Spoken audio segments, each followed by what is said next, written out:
ఒకవేళ నా పోర్ట్ఫోలియో మనిషి అయ్యి దానికి నిజంగా ఫీలింగ్స్ ఉంటే నేను రీఫ్రెష్ చేసిన ప్రతిసారి దాని ఫీలింగ్ ఏంటో తెలుసా?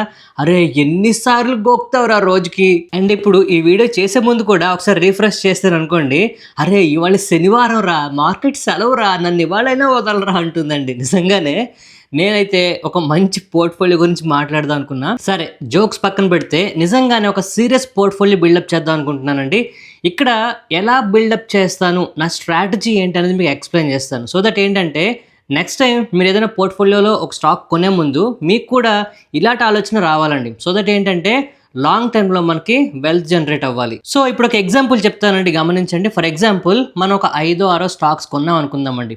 ఒక స్టాక్ 10% పడిపోయింది, ఒక స్టాక్ 20% పడిపోయింది, ఒక స్టాక్ 30%, ఇలాగా 50% పడిపోయిన స్టాక్స్ కూడా ఉన్నాయి. కానీ ఒక స్టాక్ మాత్రం ఒక 3 times 4 times పెరిగింది అనుకుందాం. అంటే ఇక్కడ మన సక్సెస్ రేషియో ఒక 20-25% ఉన్న చాలండి. కానీ మనం సెలెక్ట్ చేసుకున్న స్టాక్స్ ఎలా ఉండాలంటే 5-6 కనీసం ఒక్కటైనా గట్టిగా తగలాలి. మీరు ఒక్కసారి ఆలోచించండి, 5-6 స్టాక్స్లో ఒక్క స్టాక్ అయినా 3-4 times అయిందనుకోండి, మనకి 30-40% రిటర్న్స్ వస్తాయండి పోర్ట్ఫోలియో లెవెల్లో. మీరు గమనిస్తే చాలా మంది పోర్ట్ఫోలియోస్లో డబ్బులు వచ్చినా పోయినా ఒక స్టాక్ వల్ల 2 స్టాక్స్ వల్ల పోతుంటాయండి. అలా జరగకూడదు.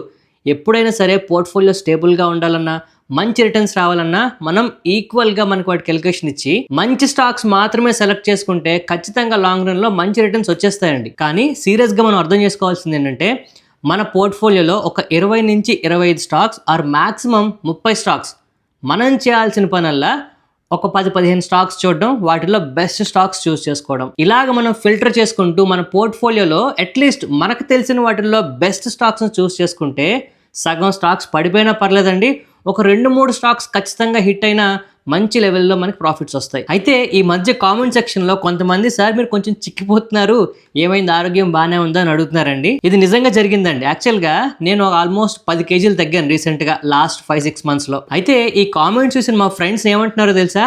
అరే నిజం చెప్పు, నువ్వు డైటింగ్ ఏం చేయలేదు, నీ పోర్ట్ఫోలియో మార్నింగ్ పొద్దున ప్రాఫిట్లో ఉంటే టిఫిన్ చేస్తావు, లేదు లాస్ట్లో ఉంటే బ్రేక్ఫాస్ట్ మానేస్తావు కదా అన్నారండి. అంతేకాదు ఈవినింగ్ కల్లా ప్రాఫిట్లో ఉంటే రాత్రి డిన్నర్ చేస్తావు, ప్రాఫిట్లో లేకపోతే కంప్లీట్గా డిన్నర్ కూడా మానేస్తావు కదా, ఇదే కదా నీ డైటింగ్ సీక్రెట్ అని అడిగారండి. నిజంగానే పోర్ట్ఫోలియో కనుక కరెక్ట్గా ఉంటే బాగా మనం కూడా ఉంటామండి. లేదు పోర్ట్ఫోలియో బాగోలేకపోతే మన పరిస్థితి కూడా అలాగే అవుతుంది. కానీ ఒక్కటి గుర్తుపెట్టుకోండి, చెప్తున్నది జోకే అయినా మనకు నవ్వు వస్తున్నా పోర్ట్ఫోలియో నిజంగా పడిపోతుంటే మాత్రం చాలా బాధగా ఉంటుందండి. అవునా?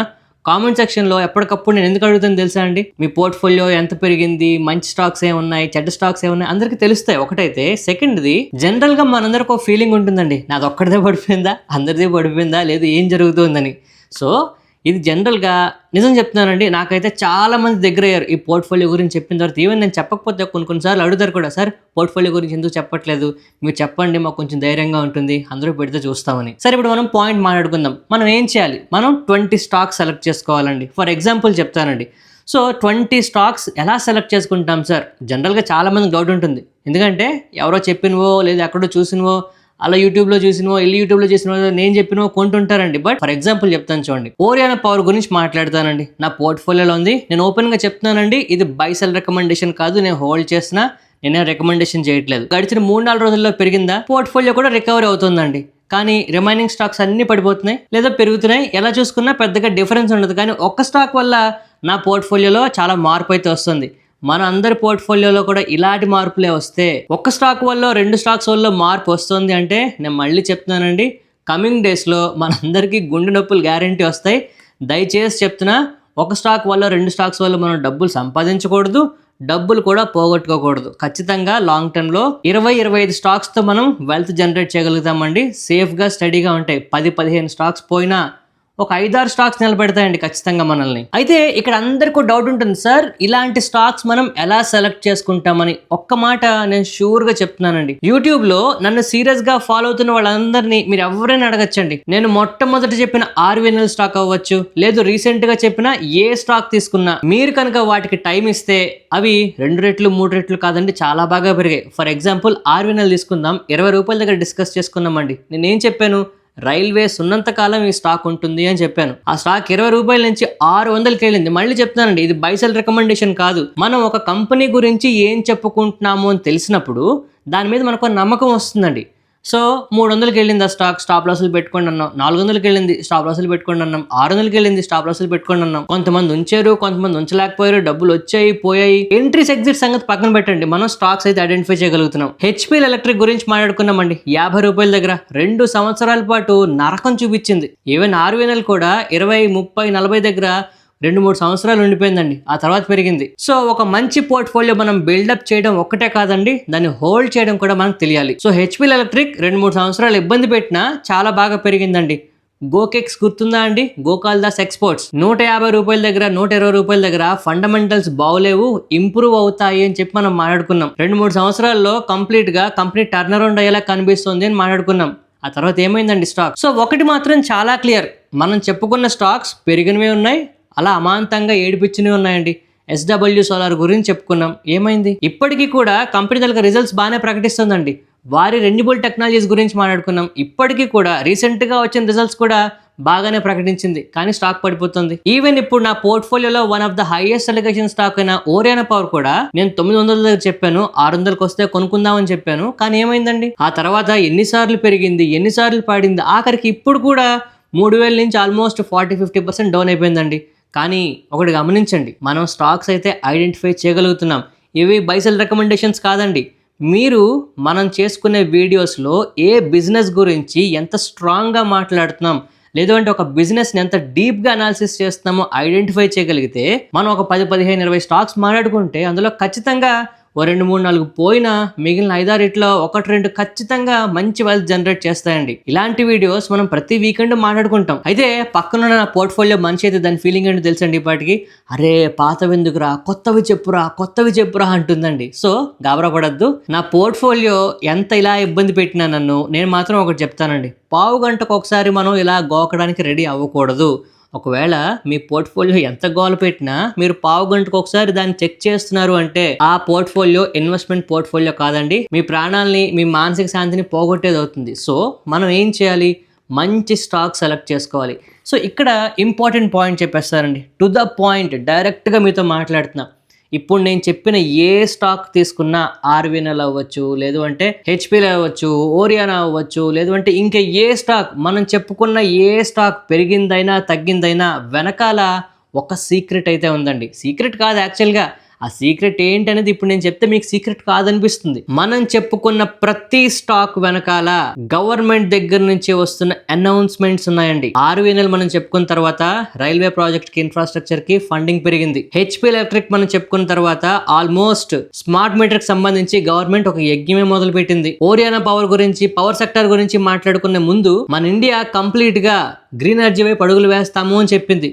ఇలాగా ప్రతి స్టాక్ వెనకాల, ప్రతి పెరిగిన స్టాక్ వెనకాల, అఫ్ కోర్స్ కొన్ని స్టాక్స్ పడిపోయి అనుకోండి, బట్ పెరిగే ప్రతి స్టాక్ వెనకాల మనం గమనించాల్సింది ఏంటి, ట్రెండ్ ఏం జరుగుతోంది, గవర్నమెంట్ ఏం చేస్తుంది. గవర్నమెంట్ అనౌన్స్మెంట్స్ చాలా తేలిగ్గా తీసుకుంటారండి, నేను సీరియస్గా తీసుకుంటా. అండ్ ఈవెన్ ఇప్పుడు కూడా గవర్నమెంట్ దగ్గర నుంచి మొన్న బడ్జెట్లో ఒక పెద్ద స్టేట్మెంట్ వచ్చిందండి, ఒకటి కాదు 3 స్టేట్మెంట్స్ వచ్చాయి. 3 సెక్టార్స్కి సంబంధించి బడ్జెట్లో మన ఫినాన్స్ మినిస్టర్ గారు అనౌన్స్ చేసిన పద్ధతి కనుక మీరు వింటే, మల్టీ బ్యాగర్స్ మీ దగ్గర రెడీగా ఉండాలి. ఇప్పటికి గాబరా పడకండి. ఆ 3 సెక్టార్లకు సంబంధించి ఎన్ని స్టాక్స్ ఉన్నాయో అన్ని స్టాక్స్ని రాపటి వీడియోలో మనం అనాలిసిస్ చేసుకుందాం. సో ఒక పవర్ఫుల్ పోర్ట్ఫోలియో బిల్డప్ చేయడానికి కావాల్సిన అతిపెద్ద రూల్ ఏంటండి, గవర్నమెంట్ ఎటువంటి చర్యలు తీసుకుంటోంది, దానికి రిలేటెడ్గా ఏ స్టాక్స్ ఉన్నాయో మనం ఎప్పటికప్పుడు ఖచ్చితంగా వాటిని ఫైండ్ అవుట్ చేస్తూనే ఉండాలండి. సంవత్సరానికి 1 రావచ్చు, 2 రావచ్చు, 3, 4 రావచ్చు, మన పని ఇది మాత్రం ఎప్పుడు దృష్టిలో ఉంచుకోవాలి. అయితే సెలెక్ట్ చేసుకున్న స్టాక్స్కి ఫైనల్గా ఎటువంటి స్టాక్స్ మనం చూస్ చేసుకోవాలో మీకు 3 విషయాలు చెప్తానండి, గుర్తుపెట్టుకోండి. ఫస్ట్, ఒక స్టాక్ కొన్న తర్వాత అది 10% పడినా, 20% పడినా, 30% పడినా మనం ధైర్యంగా ఉండగలమా? ఎగ్జాంపుల్ చెప్పేదా అండి, ఓరియానా పవర్ అవ్వచ్చు, ఏదైనా అవ్వచ్చు. ఎన్నిసార్లు స్టాక్ పడినా నా హోల్డింగ్ అయితే మారలేదండి. డబ్బులు లేక కొనుక్కోలేకపోతున్నాను, కానీ నేను చాలా సార్లు చేసిన కామెంట్స్ వింటే చాలా మంది, సార్ ఇంత కాన్ఫిడెంట్గా ఎలా చెప్తున్నారు అని. కంపెనీకి ఉన్న బిజినెస్ అలాంటిది. అయితే ఇంత కాన్ఫిడెంట్గా చెప్పిన చాలా స్టాక్స్ పడిపోయాయి అనుకోండి, బట్ మనకున్న ఆ కాన్ఫిడెంట్ అనేది మనం చేసే స్టడీ మీద డిపెండ్ అవుతుందండి. మనం ఎంత డీప్గా స్టడీ చేస్తున్నాం అనేది ఇంపార్టెంట్. నా వరకు జెన్యూన్గా 100% నాకు నచ్చితేనే చెప్తానండి. నేను చెప్పినవన్నీ జరుగుతాయి అనట్లేదు, బట్ నేనైతే ఖచ్చితంగా స్టడీ చేస్తున్నా. ఎంతో కొంత ట్రై చేయండి. ట్రై చేస్తే మీకు కూడా కాన్ఫిడెన్స్ వస్తుంది. ఒక స్టాక్ని హోల్డ్ చేయగలిగే ధైర్యం మనకి రావాలి. ఇక సెకండ్ విషయం అండి, మీరు మీ పోర్ట్ఫోలియోని గోక్కుండా రీఫ్రెష్ చేయకుండా ఉండగలరా? కనీసం 3 నెలల పాటు నేను రీఫ్రెష్ చేయకుండా ఉండమంటే ఉంటానండి. మీరు అడగచ్చు సార్, మరి రోజు ఎందుకు అడుగుతారు సార్ కామెంట్ సెక్షన్లో మీ పోర్ట్ఫోలియో ఎంత ఉంది, నా పోర్ట్ఫోలియో ఎంత ఉంది, ఎందుకు చెప్తారు సార్ అని అంటారు. వాడు గుర్తుపెట్టుకోండి, నేను చేసేది జనాలందరూ ఎక్కడ ఇబ్బంది పడుతున్నారో లేదు. మీరు చూడండి, జనరల్గా మార్కెట్లు పెరిగిన రోజున కాస్త నవ్వుతూ మాట్లాడి పక్కన పెట్టేస్తాను, కానీ మార్కెట్లు నెగిటివ్గా ఉంటే మాత్రం నా వంతు ప్రయత్నంగా కొంత ధైర్యం కూడగడ్డానికి ట్రై చేస్తుంటానండి. అందుకే అడుగుతాను, కానీ మరోలా కాదు. సో పోర్ట్ఫోలియోని చూడకుండా మీరు వదలగలరా? అలాంటి స్టాక్స్లో ఇన్వెస్ట్మెంట్ చేస్తే మీకు ధైర్యం వచ్చినప్పుడు ఇన్వెస్ట్మెంట్ చేస్తే అటు జరుగుతాయండి. ఏదో దొరికింది కదా స్టాక్, ఎవరో చెప్పారు కదా అని కొనొద్దు. మంచి స్టాక్ సెలెక్ట్ చేసుకుంటే ఈ ధైర్యం కూడా మనకు వస్తుంది. ఇక మూడో పాయింట్ ఏంటంటే, ఎవరు చెప్పారు, ఎంత పెద్ద యూట్యూబర్ చెప్పారు, లేదంటే ఆ న్యూస్ ఛానల్లో చెప్పారా, ఇలాంటివి కాదండి. నీకు బిజినెస్ అర్థమైందా? నాకు బిజినెస్ అర్థమైతే నేను చెప్తానండి. బిజినెస్ అర్థమైనంత మాత్రాన ధైర్యం రాదు. మనం దాని గురించి స్టడీ చేయాలి. చాలా మంది చేసే మిస్టేక్ ఏంటంటే, యాన్యువల్ రిపోర్ట్ ఓసారి ఓపెన్ చేస్తారు, చదువుతారు, అర్థంగా పక్కన పెట్టేస్తారండి, అంతే. బట్ యాన్యువల్ రిపోర్ట్ చదవమంటే 1 సంవత్సరం సరిపోదండి, 3-4 సంవత్సరాల నుంచి చదవాలి. కొత్త కంపెనీస్లో ఇన్వెస్ట్మెంట్ చేస్తారండి, కావాలంటే ఐపీఓస్ 100% రిటర్న్స్ ఒక రోజులో వచ్చేయాలి. ఇది పనికిరాదు. కంపెనీ గురించి మనం స్టడీ చేయాల్సిందే, బిజినెస్ మీకు అర్థం కావాల్సిందే. ఇక ఫైనల్గా నేను చెప్తున్న మాట ఒకటేనండి, ఒక్క స్టాక్ దొరికితే చాలు మల్టీ బ్యాగర్ అయిపోతుంది, నాకు రిటర్న్స్ వచ్చేస్తాయని మీరు పోర్ట్ఫోలియో బిల్డప్ చేశారా, మీ పోర్ట్ఫోలియో ఒక్కటే కాదండి, మన లైఫ్, మన డబ్బులు కూడా స్పాయిల్ అయిపోతాయి. ఒక పవర్ఫుల్ పోర్ట్ఫోలియో ఎప్పుడు కూడా స్లోగా స్టడీగా పెరుగుతుందండి. సో ఒక పవర్ఫుల్ పోర్ట్ఫోలియోని బిల్డప్ చేసే వాళ్ళకి ఏమి ఉండాలండి, మీరు కొన్న స్టాక్స్ని స్టడీ చేయడానికి టైం ఉండాలి, మీరు కొన్న స్టాక్స్ని ట్రాక్ చేయడానికి టైం ఉండాలి, అనునిత్యం ఆ కంపెనీకి సంబంధించి ఏం జరుగుతుందో ఓ కన్ను వేసి ఉంచాలండి. ఇవన్నీ కూడా మన ఛానల్లో ఎవ్రీ వీకెండ్ రిపీట్ అవుతూనే ఉంటాయండి. ఇవాళ నేను చెప్పిన వాటిల్లో జోక్స్ పక్కన పెడితే నేను చెప్పే 4-5 పాయింట్లు ఖచ్చితంగా జరిగి తీరుతాయండి. ఒక పవర్ఫుల్ పోర్ట్ఫోలియో నెక్స్ట్ 6 monthsలోనో నెక్స్ట్ 1 yearలోనో బిల్డప్ అయిపోతుంది అని నేను చెప్పను. ఒక పోర్ట్ఫోలియో నిజంగా డెవలప్ అవడానికి చాలా సంవత్సరాలు పట్టొచ్చండి. బట్ వన్స్ ఒకసారి మనకు ఒక కాన్ఫిడెన్స్ వచ్చింది అంటే దానివల్ల వచ్చే రిజల్ట్స్ ఖచ్చితంగా వెల్త్ జనరేట్ అయితే తీరుతుందండి మీ ఫ్యామిలీలో. సో ఒక పవర్ఫుల్ పోర్ట్ఫోలియో జనరేట్ అవ్వాలంటే కావాల్సింది స్టాక్స్ కాదండి, మైండ్ సెట్. మనం ఎలాగ చెప్పామో అలాగా నెమ్మదిగానైనా సరే జరిగి తీరాలండి. ప్రతి వారం నేను వస్తానండి, మీరు కూడా వస్తారని ఆశిస్తున్నా. సో ఫైనల్గా నేను ఒకే మాట చెప్తున్నానండి, మనం స్టాక్స్ని స్టడీ చేద్దాం, చేస్ చేయొద్దు. మన టార్గెట్ ఏంటి, ఒక స్ట్రాంగ్ పోర్ట్ఫోలియో బిల్డప్ చేయాలండి. స్ట్రాంగ్ స్టాక్ని, మల్టీబ్యాగర్ స్టాక్ని ఐడెంటిఫై చేయడం కాదు, ఒక స్ట్రాంగ్ పోర్ట్ఫోలియో బిల్డప్ చేయడానికి టైం పడుతుంది. బిల్డప్ అయిన పోర్ట్ఫోలియో మనకి పర్ఫార్మెన్స్ చూపించడానికి కూడా టైం పడుతుందండి. గుర్తుపెట్టుకోండి, ఇది మనం సాధించి తీరాలి, మనందరం కలిసి సాధించాలండి. దీంట్లో మీరు కూడా భాగస్వాములు కావాలి.